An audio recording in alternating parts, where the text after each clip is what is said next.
नमस्कार प्यारे बच्चों और मेरे प्यारे साथियों, कैसे हैं आप सब लोग। उम्मीद करता हूँ अच्छे ही होंगे। साथियों, मैं आज आप लोगों के लिए एक नया वीडियो जो कक्षा 6 की सामाजिक विज्ञान की चल रही थी उसके पार्ट नंबर 3 का लेके आया हूँ आज आप लोगों के लिए, जिसका नाम है अंतरिक्ष की खोज। तो दोस्तों, शुरुआत करते हैं आज के पार्ट की अंतरिक्ष की खोज। पिछले अध्याय में हम जान चुके हैं कि प्राचीन काल से मनुष्य ब्रह्मांड के बारे में जानने के लिए प्रयत्नशील रहा है।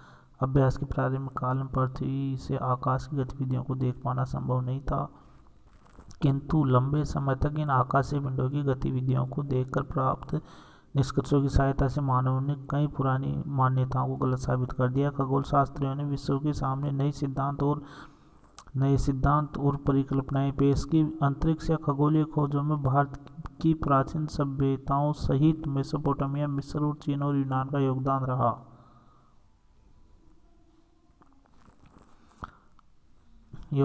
मानव ने पुरातन काल से कई यंत्रों की सहायता से सौरमंडल, ग्रहों एवं तारों के बारे में जानकारी प्राप्त की। रॉकेट की सहायता से कई अंतरिक्ष यान अंतरिक्ष में भेजे। इस अध्याय में हम इन सभी के बारे में जानकारी प्राप्त करेंगे। खगोल की प्राचीन विरासत। तो खगोल की जो प्राचीन विरासत है उसके बारे में अब हम इस अध्याय में जानकारी प्राप्त करेंगे। खगोल शास्त्र का प्रारंभ किस देश और किस काल में हुआ होगा, इस विषय पर विद्वान एक मन नहीं है, क्योंकि सब में अलग अलग मत होता है। क्योंकि उस समय का कोई भी व्यक्ति अभी जीवित नहीं है, और ऐसा अगर कोई जीवित होता उस समय का जो खगोल शास्त्री था कोई, तो वो बता सकता था, लेकिन कोई है नहीं, तो वो किस तरीके से मालूम चलेगा। इसलिए समय विवाद तो होता ही रहता है दोस्तों, इसमें कोई बात नहीं है। प्रारंभ से ये केवल निरीक्षणात्मक, निरीक्षण का मतलब होता है कोई व्यक्ति हमारे कार्यों का जो निरीक्षण करता है। इस तरीके से उस समय पे प्रारंभ में जो खगोल शास्त्र का अध्ययन किया जाता था वो कैसा किया जाता था, निरीक्षणात्मक रहा होगा। लेकिन क्रमशः वैज्ञानिक स्वरूप पाकर वह वर्तमान का खगोल विज्ञान बन गया, और वह उसका जो धीरे धीरे टेक्नोलॉजी आ गई, कुछ सुधार होने लगे, उसके बाद में वो क्या बन गया, वर्तमान का खगोल विज्ञान बन गया। इस विद्या का चरमोत्कर्ष मिस्र के पिरामिडों द्वारा लगभग 25 ईस्वी पूर्व 2500 वर्ष से भी पहले स्थापित हुआ था। अब मैं आप लोगों को ईस्वी पूर्व की जो घटनाक्रम है उसके बारे में कुछ हल्की सी जानकारी देना चाहता हूँ, उसके बाद में हम आगे की शुरुआत करेंगे। तो दोस्तों, मैं आप लोगों को ये जानकारी देने जा रहा हूँ कि ईस्वी क्या होता है, ईस्वी और ईस्वी पूर्व क्या होता है। आप इस तरीके से समझिए कि इस जगह पर ईसा का जन्म हुआ था और इस साइड ईस्वी पूर्व है, ईस्वी पूर्व और इस साइड ईस्वी है। तो आप लोग इस तरीके से समझ सकते हैं इस बात को। ईसा के जन्म से पहले की जो घटनाएं, ईसा के जन्म से पहले की जो घटनाएं थी उन्हें कहा जाता है ईस्वी पूर्व, उनके ऊपर लगाया जाता है ईस्वी पूर्व, उनके सन में। और ईसा के जन्म के बाद की जो घटनाएं हैं उनको पे ऊपर लगाया जाता है ईस्वी सन।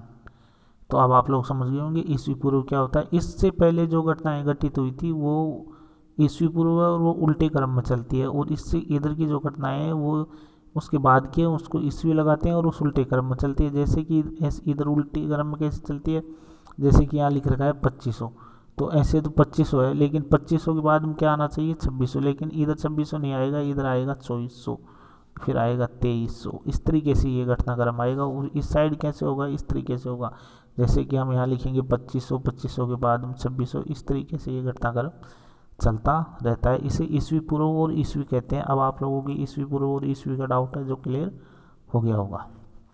अब आगे चलते हैं।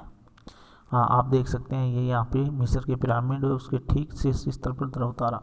तो जो मिस्र के पिरामिड थे वो त्रिभुजाकार थे, इस तरीके के आपको नज़र आ रहा होगा ये इस तरीके से। और इसके ऊपर ये जो आपको दिख रहा है हल्का सा, इसे बोलते हैं ध्रुव तारा। इसको क्या बोलते हैं दोस्तों, ध्रुव तारा, जो यहाँ पे ये नज़र आ रहा है इसे। अभी तक के प्राप्त प्रमाणों के आधार पर ऐसा ज्ञात हुआ है कि पिरामिडों के निर्माण का संबंध तारों की दिशा और गति को जानने के लिए किया गया है। गीजा के महान पिरामिडों का ध्रुव तारे की सीध में होना इस मत की पुष्टि करता है। तो जो पिरामिड थे इनका उपयोग किसके लिए किया जाता था, इसके लिए दिशा का ज्ञान ज्ञात करने के लिए किया जाता था। जैसे कि ये ध्रुव तारा है, ध्रुव तारे की जस्ट सीध में इसको पिरामिड को बनाया जाता था और इससे दिशा का निर्धारण किया जाता था। गिजा के महान पिरामिडों का ध्रुव तारे की सिद्ध में होना इस मत की पुष्टि करता है। मिस्र व चीन का खगोल इतिहास स्पष्ट रूप से ज्ञात ना हो सका, फिर भी चीन में खगोलीय ज्ञान की शुरुआत ईसा पूर्व 6वीं सदी में से आंकी जाती है। तो चीन जो दुनिया में इस टाइम पे कोरोना का जनक है, वो ही सबसे पहले खगोल शास्त्र का जनक है। ये आप देख सकते हैं। शुरुआत, सबसे पहले शुरुआत कहाँ हुई थी खगोल विज्ञान की? चीन के अंदर, जो ईस्वी पूर्व 6वीं शताब्दी ईस्वी में ही हो गई, ईस्वी पूर्व हो गई थी 6वीं शताब्दी में। संपूर्ण पूर्वी एशिया के लिए चीन खगोलीय विज्ञान बहुत ही महत्वपूर्ण था। वैज्ञानिकों का विचार था कि विश्व में सबसे पहले तारों की तालिका चीन ईस्वी पूर्व 4वीं शताब्दी में तैयार हुई थी। इसी आधार पर पश्चिमी अंतरिक्ष विज्ञान का प्रारंभ यूरोप के यूनान में हुआ था। अंतरिक्ष का खोज का इतिहास, अंतरिक्ष की खोज का जो इतिहास है वो, भारत के खगोलविदों भी अंतरिक्ष की जानकारी प्राप्त करने के लिए प्राचीन काल से प्रयत्नशील थे। भारत के जो खगोलविद थे वो भी प्राचीन काल से अंतरिक्ष की खोज के लिए प्रयत्नशील रहे हैं, पीछे रहने वाले नहीं थे भारतीय। अब भी पीछे नहीं है, जब भी पीछे नहीं थे रहे हैं। इनमें से प्रमुख रूप से आर्यभट्ट, वराहमिहिर, भास्कराचार्य आदि थे। आर्यभट्ट भारत के महान खगोलविद थे जिनकी मान्यता थी कि पृथ्वी गोल है। तो सबसे पहले जो भारत के महान खगोलविद थे वो कौन थे? आर्यभट्ट, जिन्होंने ये दावा किया था कि पृथ्वी गोल है। उन्होंने पृथ्वी स्तर नहीं है, उन्होंने तभी बता दिया था कि पृथ्वी स्तर नहीं है। ये बात ईसा पूर्व 5वीं सदी में ही बता दी गई थी। तो हम कितने महान हैं इस बात से अनुमान लगाया जा सकता है कि आर्यभट्ट ने ईसा की जो ईस्वी पूर्व की सदी है 5वीं, उसी में बता दिया था। क्या बता दिया था? कि पृथ्वी स्थिर नहीं है और पृथ्वी गोल है। इन बातों की जानकारी आर्यभट्ट ने कब दे दी थी? ईसा की 5वीं शताब्दी ईस्वी पूर्व ही दे दी थी। आप लोगों के सामने नज़र आ रहा होगा, ये यहाँ पे वो सदी से में ही बता दी थी। इसके घूमने की कहानी हमें लगता है कि सारे तारे उदय व अस्त होते हैं। उन्होंने पृथ्वी की परिधि लगभग 24,835 मील बताई थी। एक मील में 1.6 किलोमीटर होता है। एक मील बराबर 1.6 किलोमीटर। इस बात का ध्यान रखना और इससे इंटू करके देख लेना आप। मील बताई थी, जो कि आधुनिक काल में भूवैज्ञानिकों द्वारा बताई गई परिधि 24,901 जिसके लगभग है। तो आप लोग सोच सकते हैं कि हमारे जो पूर्वज थे वो कितने विद्वान थे, जिन्होंने बिना किसी यंत्र की सहायता से अपने ज्ञान के आधार पर उस समय पृथ्वी की परिधि, किस समय? ईसा की 5वीं शताब्दी, मतलब 5वीं शताब्दी ईस्वी पूर्व में उन्होंने ये बता दिया था कि पृथ्वी की परिधि कितनी है? 24,835। जो आज की परिधि, जो आज के वैज्ञानिकों के पास संसाधन होते हुए वो बता रहे हैं 24,901 जो परिधि बताई है उन्होंने, मील। ये मील है, ये भी मील है और ये भी मील है। इस परिधि के बराबर, मतलब थोड़ा बहुत अंतर है, लेकिन वो अंतर उस समय में और इस समय में भी तो अंतर है, इससे आपसे होगा। उन्होंने चंद्रग्रहण का कारण चंद्रमा पर पृथ्वी की छाया पड़ना बताया गया था, जो अटल सत्य है, जो आज भी वही साबित हो रहा है। भारत द्वारा अंतरिक्ष में भेजे गए प्रथम कृत्रिम उपग्रह का नाम क्या था? आर्यभट्ट। तो भारत द्वारा जो अंतरिक्ष में प्रथम उपग्रह भेजा गया उसका नाम क्या था? आर्यभट्ट। तो इस बात को याद रखना, आर्यभट्ट। यूनान में भी ईसा पूर्व 4वीं सदी में अंतरिक्ष ज्ञान विज्ञान का विकास होने लगा था। इससे प्रमुख दार्शनिक प्लेटो, अरस्तु और टॉलेमी। तो यूनान के जो प्रमुख दार्शनिक कौन कौन थे? प्लेटो थे, अरस्तु थे, टॉलेमी थे। ने उस समय माना जाता है कि पृथ्वी के केंद्र में और सूर्य उसके चारों ओर वृत्ताकार भाग में चक्कर लगाता है। तो उस समय क्या माना जाता था कि पृथ्वी तो केंद्र में और सूर्य उसके चारों तरफ क्या कर रहा है? पृथ्वी केंद्र में, सूर्य चारों तरफ चक्कर लगा रहा है, चक्कर लगा रहा है। ये धारणा 16वीं सदी तक बनी रही, जिसे कोपर्निकस ने गलत साबित किया था। इस धारणा को कोपर्निकस ने कब गलत साबित किया था? 1543 ईस्वी में। ईस्वी में किया था ये, नॉट इज ईस्वी पूर्व, ओनली ईस्वी।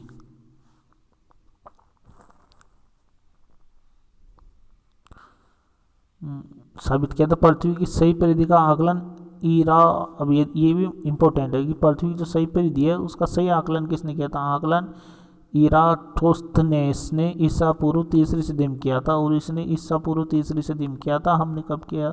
हमारे जो विद्वान थे आर्यभट्ट, उसने कब किया था? 5वीं में, इसने 3री में। और चीन द्वारा जो खगोल की शुरुआत की गई थी वो 4वीं शताब्दी ईस्वी में। तो ये ईस्वी पूर्व का मामला है। तो आप लगा सकते हैं कि हमें सबसे पहले जानकारी किसको थी? सबसे पहले जानकारी थी भारतीयों को। भारत के प्रसिद्ध खगोल शास्त्री भास्कराचार्य द्वितीय प्रसिद्ध है। जो खगोल शास्त्री भास्कराचार्य द्वितीय प्रसिद्ध, इनका जन्म 1114 ईस्वी में हुआ था। इस विद्वान ने मात्र 36 वर्ष की आयु में सिद्धांत शिरोमणि, तो ये बड़ी बात है, उस जमाने में जो 36 वर्ष की आयु में इन्होंने एक ग्रंथ लिखा था सिद्धांत शिरोमणि। नामक ग्रंथ की रचना की थी। उनका मानना था कि पृथ्वी गोलाकार है तथा अपने गुरुत्वाकर्षण के कारण सब चीज़ों को अपनी ओर खींचती है। तो इस बात की जानकारी 1114 ईस्वी में ही जानकारी दी थी। किसने? हमारे खगोल शास्त्री भास्कराचार्य ने दे दी थी कि पृथ्वी गोल है और वो सभी चीज़ों को अपनी ओर खींचती है। और उनका जो ग्रंथ था उसका नाम था सिद्धांत शिरोमणि। इससे स्पष्ट है कि भारतीय खगोल शास्त्रियों ने पृथ्वी के गुरुत्वाकर्षण सिद्धांत, पृथ्वी के गुण तथा परिक्रमण। तो पृथ्वी का गुण क्या होता है मैंने पहले भी आप लोगों को बताया था और अभी बता रहा हूँ। परिक्रमण का गुण क्या होता है? अगर कोई व्यक्ति अपने स्थान पर खड़ा होकर चक्कर लगाता है तो उसे, चक्कर लगाने का मतलब एक पे खड़ा होकर जो गोल गोल घूम जाता है, उसे कहते हैं घूर्ण। और परिक्रमण क्या होता है कि बीच में कोई व्यक्ति बैठा है, उसके चारों तरफ चक्कर लगा रहा है, तो उसे कहते हैं परिक्रमण। तो आप समझ गए इस बात को कि पृथ्वी अपने स्थान पर जो घूम रही है, पृथ्वी अपने स्थान पर जो घूम रही है उसको तो कहते हैं घूर्ण, और जो सूर्य की चारों तरफ चक्कर लगा रही है उसको कहते हैं परिक्रमण। आदि का प्रतिपादन न्यूटन से कई सदियों पूर्व ही कर दिया था। भास्कराचार्य के ग्रंथों में अंकगणित, बीजगणित, ज्यामिति आदि का विस्तृत विवरण दिया गया है। अंतरिक्ष की जानकारी के साधन क्या क्या है? अंतरिक्ष की जानकारी के साधन कौन कौन से? दूरबीन। अंतरिक्ष की जानकारी का सबसे महत्वपूर्ण साधन दूरबीन है, क्योंकि ये दूर की चीज़ों को पास लाके दिखाती है। तो ये पृथ्वी लोक पे तो इसका उपयोग होता ही होता है, साथ ही इसका अंतरिक्ष में महत्वपूर्ण योगदान था। तो चलिए, ईस्वी से 20वीं शताब्दी तक खगोल शास्त्री आकाशीय पिंडों की गतिविधियों को समझने वाला अवलोकन शास्त्र मानते थे। आधुनिक वेधशालाओं का प्रमुख इंटर दूरबीन है। इसकी सहायता से दूर स्थित वस्तु हमें पास में ही बड़ी दिखाई देते। प्रथम दूरबीन का आविष्कार हॉलैंड के हैंस लीपर्सी ने किया था। तो प्रथम दूरबीन थी वो कहाँ के व्यक्ति ने किए थे? हॉलैंड का था, जिसे नीदरलैंड, हॉलैंड है जो कहाँ है? नीदरलैंड में है, कि हैंस लीपर्सी ने किया था। तो किसने किया था इसका खोज? हैंस लीपर्सी ने की थी। लेकिन ये जो दूरबीन का उन्होंने आविष्कार किया था, ये दूरबीन मात्र सामान्य दूरबीन थी, न कि खगोल शास्त्र की महत्वपूर्ण दूरबीन थी। खगोल शास्त्र की जो महत्वपूर्ण दूरबीन थी उसका खोज गैलीलियो ने की थी और 1610 में की थी। ये इटली का नागरिक था। वर्तमान में भारत सहित रूस, अमेरिका, चीन, फ्रांस आदि देशों में बड़ी बड़ी दूरबीनें स्थापित की जा चुकी है, जिसकी सहायता से वैज्ञानिक अंतरिक्ष के बारे में नवीन जानकारियाँ एकत्रित करें। इसी प्रकार की एक दूरबीन हमारा राज्य राजस्थान के शहर कौन सा? उदयपुर में कौन सा? फतेह सागर झील जो फतेह सिंह द्वारा भी स्थापित की गई थी, जिसका पुनरुद्धार 1888 ईस्वी में किया गया था महाराजा फतेह सिंह द्वारा स्थापित की। जिसका नाम क्या है? जिसका नाम है मास्ट यानी मल्टी एप्लीकेशन सोलर टेलीस्कोप नामक इस सौर दूरबीन की सहायता से सूर्य का अध्ययन किया जाता है। ये है वो दूरबीन जो यहाँ फतेह सागर झील है, फतेह सागर झील में स्थापित की गई है। और इस झील में जो ये दूरबीन लगी हुई है, इससे सूर्य के जो स्थल है उसकी गर्मी का बारे में जानकारी एकत्रित की जाती है। मैं आपको इसके बारे में विस्तार से बाद में बता दूंगा अलग से वीडियो में। वैज्ञानिक लगातार उत्तम किस्म की नई दूरबीनों का आविष्कार कर रहे हैं, जिन्हें कंप्यूटर से जोड़कर खगोलीय पिंडों का अध्ययन अत्यधिक शुद्धता से किया जा रहा है। दक्षिण भारत के कावलूर, तमिलनाडु नामक स्थान पर एक वेणु बापू दूरबीन स्थापित की गई है। तो वेणु बापू दूरबीन की स्थापना कहाँ की है? दक्षिणी भारत में कहाँ पर? कावलूर स्थान है तमिलनाडु का, वहाँ पे वेणु बापू नामक दूरबीन की स्थापना की। अंतरिक्ष के रहस्य को उद्घाटन करने के लिए वैज्ञानिकों ने अप्रैल 1990 में हब्बल अंतरिक्ष दूरबीन को अंतरिक्ष में स्थापित किया था। तो वैज्ञानिकों ने कौन सी दूरबीन की अंतरिक्ष में स्थापित किया था? ऐसी दूरबीन को अंतरिक्ष में स्थापित किया था। ये दूरबीन हमारी पृथ्वी का जो प्लाइन वेग है उसके ऊपर स्थित है, जहाँ पे ये स्वतंत्र रूप से चल और विचरण कर रही है। वेधशाला। अंतरिक्ष खोज में वेधशालाओं का महत्वपूर्ण स्थान रहा है। हम पिरामिडों के बारे में जान चुके हैं। हमारे देश में वेधशालाएं बनाई गई। विद्वानों का मत है कि प्राचीन पाटलिपुत्र, नालंदा आदि स्थानों पर। तो प्राचीन जो पाटलिपुत्र और नालंदा ये कहाँ है? बिहार में स्थित है, दोनों ही स्थानों पर। ये जंतर मंतर जो हमारे जयसिंह जी द्वारा स्थापित किया गया था उसको आप देख सकते हैं। ये जंतर मंतर की सौर वेधशालाएँ जो समय और नक्षत्रों का ज्ञान एकत्रित करने में काम आती थी। तारक गतिविधियों पर वेधशालाओं द्वारा नजर रखी जाती। स्वाई जयसिंह ने कहाँ से एकत्रित किया था? भारत से, चीन से, बेबीलोनिया और यूरोपीय ज्ञान के आधार पर वेधशालाओं का निर्माण किया। जंतर मंतर से प्रारंभ किया गया। उन्होंने सन 1734 में पहली वेधशाला दिल्ली में तथा 1734 में दूसरी वेधशाला जयपुर में बनवाई थी। इसके अतिरिक्त बनारस, उज्जैन तथा मथुरा में वेधशालाओं का निर्माण किया गया था। इनमें से जयपुर की वेधशाला सबसे बड़ी है।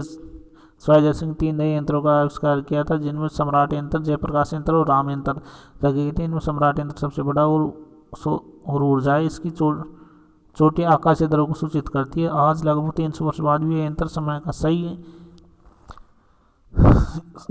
समय बताने में सक्षम है और सही समय बताने में सक्षम है। सक्षम तो है लेकिन एकदम सही करेक्ट समय बताती है। कृत्रिम उपग्रह अंतरिक्ष यात्री। वैज्ञानिकों ने विभिन्न उपयोगों के लिए कुछ ऐसे कृत्रिम पिंड अंतरिक्ष में भेजे हैं जो पृथ्वी के चारों ओर चक्कर लगा रहे हैं। इन पिंडों को कृत्रिम उपग्रह कहा जाता है। सामान्य धरातल के ऊपर की ओर फेंकी गई वस्तु पृथ्वी के गुरुत्वाकर्षण बल के कारण पुनः धरती पर आ गिरती है, लेकिन अगर रॉकेट द्वारा कृत्रिम उपग्रह को इतना वेग प्रदान किया जाए कि पृथ्वी के गुरुत्वाकर्षण की सीमा को पार कर जाए तो पुनः लौटकर पृथ्वी पर नहीं आती है। अब मैं आप लोगों को बताऊंगा कि प्लाइन वेग क्या होता है और कृत्रिम क्या होता है। सबसे पहले तो कृत्रिम के बारे में जानकारी दे देता हूँ प्यारे बच्चों। कृत्रिम उपग्रह वह उपग्रह होते हैं जो मानव द्वारा निर्मित होते हैं और मानव द्वारा निर्मित होने के कारण उन्हें कृत्रिम कहा जाता है। ये तो होगी कृत्रिम की बात। अब मैं प्लाइन वेग के बारे में बता देता हूँ आपको। क्या है प्लाइन वेग? प्लाइन वेग पृथ्वी को गुरुत्वाकर्षण से बाहर निकालने के लिए 11.2 किलोमीटर प्रति सेकंड की गति 11.2 किलोमीटर प्रति सेकंड, यानी आपकी जब एक बार पलक झपकती है या आपकी घड़ी की जो सेकंड वाली सुई है वो जब एक बार रख से इतनी सी देर के अंदर आपका जो फेंकी गई चीज़ है या रॉकेट है वो 11.2 किलोमीटर की गति से चलनी चाहिए। प्रति सेकंड की गति से आवश्यकता पड़ती है, गति की आवश्यकता पड़ती है, जिसे प्लाइन वेग कहा जाता है। ये होता है प्लाइन वेग। और इस वेग से जो वस्तु बाहर की तरफ फेंकी जाती है वो एस्केप स्पीड कहा जाता है। कोई भी व्यक्ति इतनी तेज गति से वस्तु नहीं फेंक सकता है, परंतु अब हमने ऐसे शक्तिशाली रॉकेट बना लिए हैं जो ऐसा कर सकते हैं। इन रॉकेटों को अंतरिक्ष यान में भेजा जाता है। नीचे नहीं आते हैं। कृत्रिम उपग्रह को पृथ्वी की कक्षा में स्थापित करने के लिए कई वेगों को उपग्रह का प्रक्षेपण वेग कहते हैं। विभिन्न उपग्रहों की ऊंचाई लगभग 6400 किलोमीटर से 36,000 किलोमीटर तक होती है। अब मैं आप लोगों को इसमें थोड़ा यहाँ पे खाली है, यहाँ बताता हूँ। जैसे ये पृथ्वी है, आप लोग इस तरीके से समझिए। एक मिनट दोस्तों, जैसे ये पृथ्वी है, जैसे कि पहले बच्चों मैं आपको प्लाइन वेग के बारे में वापस बताता हूँ कि आप ऐसे समझिए कि ये है पृथ्वी, ये क्या है अपनी पृथ्वी है। अब ये पृथ्वी है तो इस पृथ्वी पर जैसे आप यहाँ हो, यहाँ से रॉकेट छोड़ रहे हो और ये है पृथ्वी का क्या, ये है इसका जो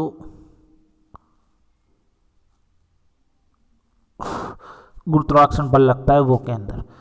अगर आप किसी वस्तु को यहाँ तक फेंकोगे, कहाँ तक, यहाँ तक, इस पृथ्वी पे से यहाँ तक, तो पृथ्वी उसे वापस यहाँ तक फेंकोगे तो पृथ्वी उसे वापस अपनी ओर बुला लेगी।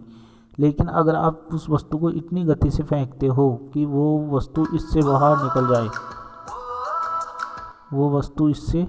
निकल जाए, जैसे यहाँ पे निकल जाए, इतने ऊपर निकल जाए वो वस्तु, तो यहाँ पे निकलने के बाद में वो वस्तु वापस पृथ्वी की तरफ ना आके इधर ही इसी जगह पे चक्कर करने लग जाती है, तो वो पृथ्वी के चारों तरफ चक्कर काटने लग जाती है। इसे कहते हैं प्लाइन वेग। और ये प्लाइन वेग कितना होता है? 11.2 किलोमीटर होता है। कितना होता है? 11.2 किलोमीटर होता है। ठीक है दोस्तों, अब आगे चलते हैं। आप लोगों को समझ आ गया होगा प्लाइन वेग क्या होता है। तो ये होता है प्लाइन वेग।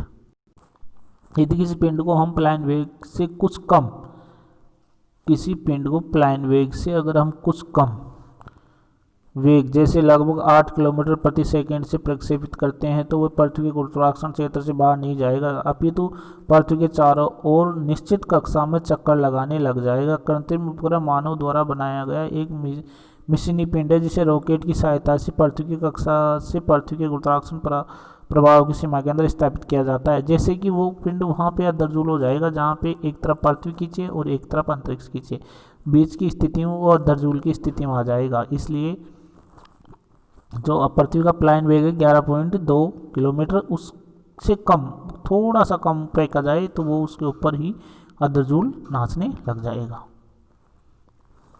स्थापित हो जाए। चूंकि मानव निर्मित उपग्रह पृथ्वी की परिक्रमा करता है इसलिए यह कृत्रिम उपग्रह कहलाता है।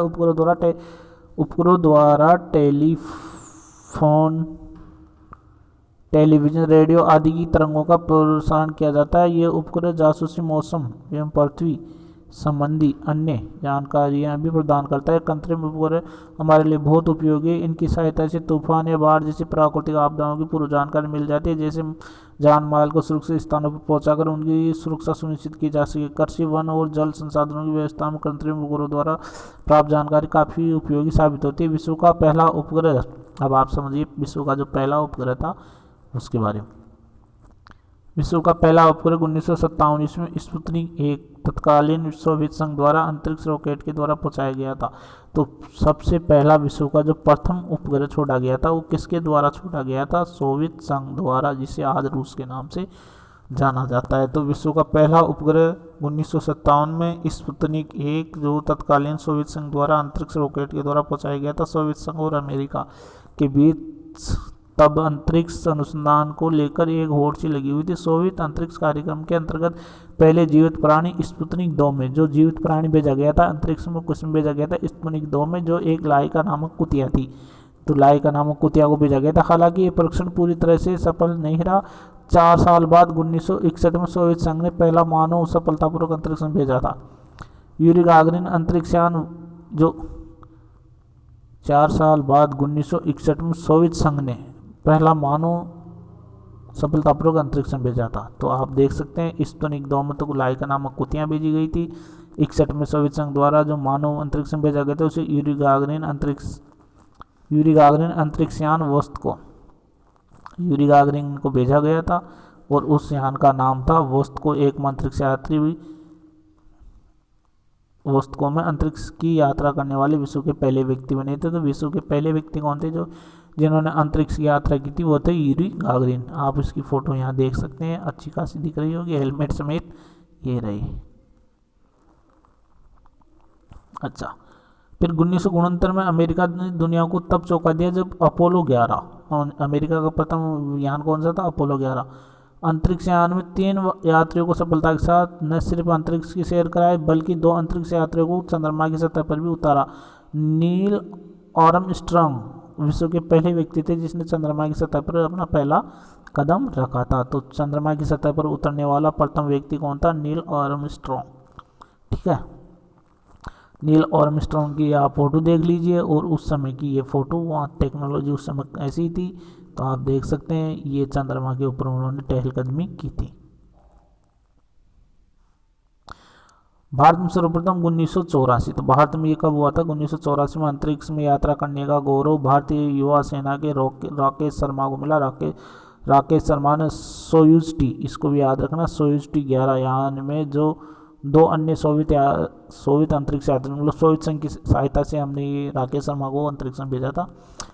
सोवियत अंतरिक्ष यात्रियों के साथ न सिर्फ अंतरिक्ष की सैर की बल्कि उन्होंने सोयूज 7 स्पेस स्टेशन में लगभग 8 दिन रहकर कई वैज्ञानिक परीक्षण भी किए। इनका जन्म 1949 में पंजाब राज्य के पटियाला में हुआ था। कल्पना चावला का जन्म हरियाणा राज्य के करनाल में सन 1961 में हुआ था। कल्पना चावला जी का। कल्पना चावला एक शोध वैज्ञानिक और प्रसिद्ध अंतरिक्ष यात्री थी। वे अंतरिक्ष में जाने भारत में जन्मी पहली महिला एवं राकेश शर्मा के बाद दूसरी भारतीय थी और महिला प्रथम थी। कोलंबिया अंतरिक्ष यान से वापस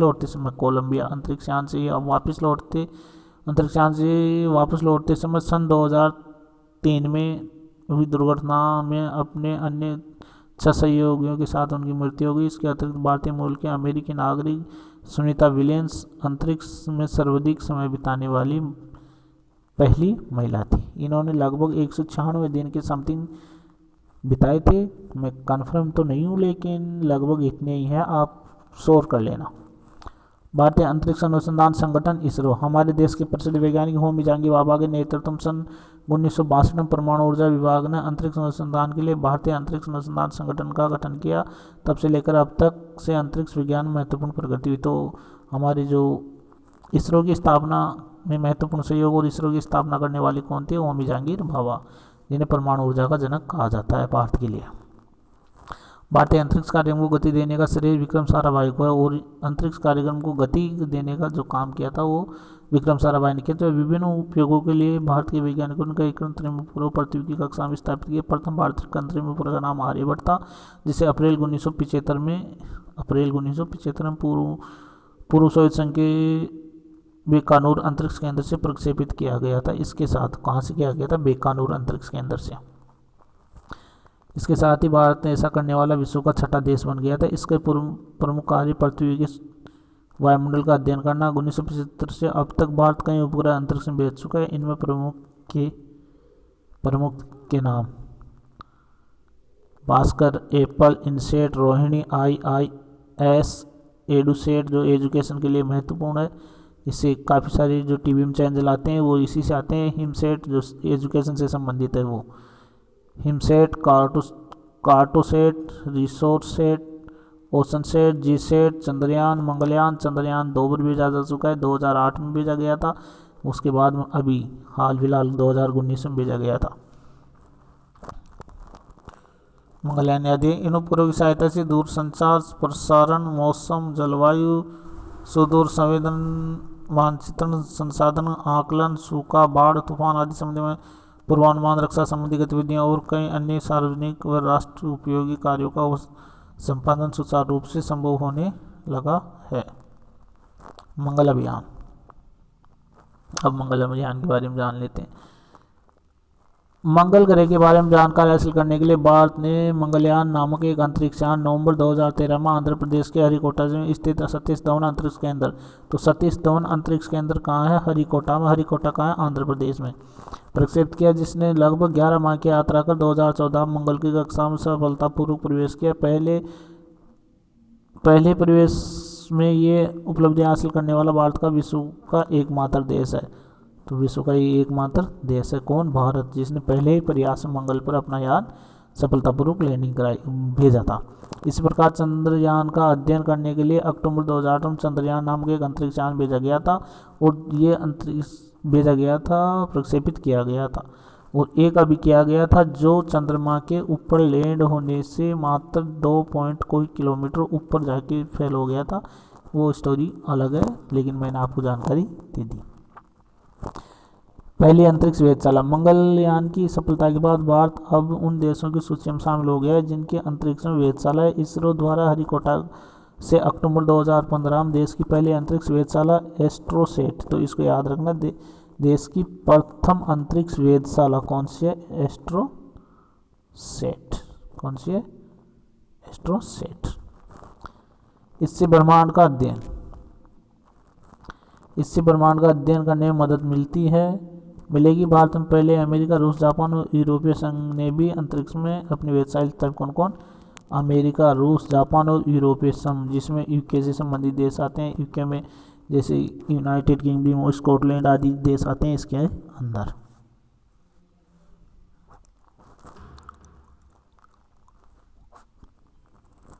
तो यह है शब्दावली जो थोड़ी क्लियर हो जाए। क्लियर होने में थोड़ा टाइम ले रही है। हाँ, हो गई। अब बातें करते हैं इनके बारे में। मिस्र के पिरामिड क्या है? मैंने तभी बता दिया था आपको, लेकिन अब फिर बता देता हूँ। प्राचीन समय में मिस्र में पत्थरों से मानव द्वारा निर्मित भव्य इमारत मिस्र के महान पिरामिडों की ऊंचाई 454 फीट है। प्राचीन मिस्र में इससे राजा और रानी के शव को सुरक्षित रखने के साथ साथ तारों की स्थिति जानने के लिए भी किया जाता था। अब इसमें क्या होता था कि जो प्राचीन समय में हाँ कि राजा और रानी खत्म हो जाते थे, उनके लिए इस तरीके का त्रिभुजाकार पिरामिड बनाया जाता था। इस तरीके का अब वो त्रिभुजाकार बनाया जाता था, तो उसके यहाँ पे राजा और रानी को दफनाया जाता था। उसको ऊपर जो तारे होते हैं, जैसे ध्रुव तारा यहाँ स्थित मान लो, तो उसकी शुद्ध में इसको स्थापित किया जाता था। इसमें उनकी धार्मिक मान्यताएं होती थी। वो 454 फीट वाला जो मिस्र का पिरामिड है, जिसे गीजा के पिरामिड के नाम से भी जाना जाता है, सबसे ऊँचा पिरामिड है। दूरबीन वस्तुओं को स्पेस देखने का यंत्र। वेधशाला खगोलीय पिंडों को सतत निरीक्षण और जानकारियां एकत्रित करने का स्थान। अंतरिक्ष में पूरा मानव द्वारा बनाया गया उपग्रह। 1 मील में कितने होते हैं? 1.6 किलोमीटर होते हैं 1 मील में। अब हम क्वेश्चन आंसर कर लेते हैं। भारत द्वारा पहला कृत्रिम उपग्रह प्रक्षेपित कब किया गया था? तो भारत द्वारा पहला कृत्रिम उपग्रह कब प्रक्षेपित किया था? 1975 में। राजस्थान के प्राचीन जंतर मंतर वेधशाला कहाँ है? जयपुर में। आर्यभट्ट भारत के महान खगोल शास्त्री थे। भारतीय अंतरिक्ष कार्यक्रम की गति देने का श्रेय, तो अंतरिक्ष कार्यक्रम को गति देने का श्रेय तो किसे देंगे? ओमी जहांगीर बाबा को देंगे, क्योंकि प्रथम प्रयास ओमी नहीं, विक्रम साराभाई, सॉरी दोस्तों, विक्रम साराभाई, विक्रम साराभाई। तो आप विक्रम साराभाई इसमें लगा लेना। पृथ्वी के उत्तराक्षण से बाहर निकलने के लिए 11.2 किलोमीटर होते हैं। ये तो मैंने आपको चित्र समझाया था कि 11.2 किलोमीटर होता है। भारत द्वारा अंतरिक्ष में भेजे गए प्रथम कृत्रिम का नाम क्या था? आर्यभट्ट था। तो ये तो हो गया आपकी क्वेश्चन आंसर। और बाकी ये है तो आप इसको तो खुद ही भी कर सकते हैं। भारत के प्रमुख खगोल शास्त्रियों का नाम आर्यभट्ट, भास्कराचार्य और ये थे ही। प्राचीन काल में विश्व के अंतरिक्ष खोज की शुरुआत कहाँ से की थी? तो ये सोवियत संघ ने की थी। प्राचीन काल में मिस्र में पिरामिडों का निर्माण कब और मिस्र के पिरामिडों का निर्माण कब और क्यों हुआ? तो ये प्राचीन काल में हुआ था और वहाँ के राजा रानियों को मारने के लिए किया, मार के दफनाने के लिए किया गया था, मारने के लिए नहीं। आर्यभट्ट के खगोल में योगदान, उन्होंने पृथ्वी गोल है, ये सूर्य के चक्कर लगाती है, इन तमाम बातों की जानकारी दी थी। उन्होंने बता दिया था कि परिधि है जो 24,835 किलोमीटर है, इस वो मील है, सॉरी किलोमीटर नहीं मील है, जो वर्तमान जो हमारी परिधि है 9,000 कितनी थी उसके बराबर है। सॉरी 9,000 नहीं, 24,901 किलोमीटर के लगभग समथिंग है। दूरबीन क्या है? इसके लाभ बताएं। दूर की वस्तुओं को पास में देखने का है और इसके बहुत सारे लाभ होते हैं। किसी भी चीज़ को सर्च करना हो जो हमें नज़र नहीं आ रही उससे देख सकते हैं। ऐसी बहुत सी बातें लिख देना आप। यूनान के किस गणितज्ञ पृथ्वी की गतिविधि का पहली बार एस्ट्रोनॉट विश्व के प्रमुख अंतरिक्ष यात्री उनके कार्यों का विवरण दिया आप लिख सकते हैं। ये तमाम जो अंतरिक्ष यात्री थे जैसे कि आर्यभट्ट, थोड़े वो क्या नाम था उसका, नील आर्मस्ट्रिंग जो प्रथम थे उनके बारे में, राकेश शर्मा के बारे में, कल्पना चावला हुई, इन तमाम के बारे में आप लिख सकते हैं। सुनीता विलियम हुई। तो ये था आपका पार्ट नंबर 3 जो ख़त्म हो चुका है। और अब हम कल स्टार्ट करेंगे। खुलने दो, PDF खुल गई। ग्लोब कल मैं आप लोगों को बताऊंगा ग्लोब के बारे में। तो आप ग्लोब इस वीडियो को पूरा देखना, अंत तक देखना और आज का वीडियो आप अच्छी तरह देखना। और इसे अगर एक बार में समझ ना आए तो 2 बार देख लेना। अगर फिर भी समझ ना आए तो मेरे को कमेंट कर देना, मैं आपके डाउट को क्लियर कर दूंगा। और दोस्तों अब वीडियो को समाप्ति की ओर लेके चलने से पहले आप लोगों से निवेदन करना चाहूँगा, अगर अभी तक आपने हमारे चैनल को सब्सक्राइब नहीं किया है तो सब्सक्राइब करें और वीडियो को लाइक करें, शेयर करें, कमेंट करें। दोस्तों सब्सक्राइब करने का कोई चार्ज नहीं है, तो फिर आप सब्सक्राइब क्यों नहीं करते हो? सब्सक्राइब आपको दिल खोल के करना चाहिए, क्योंकि मैं मेहनत करके लेके आता हूँ, आपके बच्चों के लिए लेके आता हूँ। तो आप लोग समझिए, इसमें बड़े भी देख सकते हैं, जैसे कंपटीशन की तैयारी करने वाले भी इस वीडियो में देख सकते हैं। कोई भी दिक्कत हो तो आप मुझे बता सकते हैं।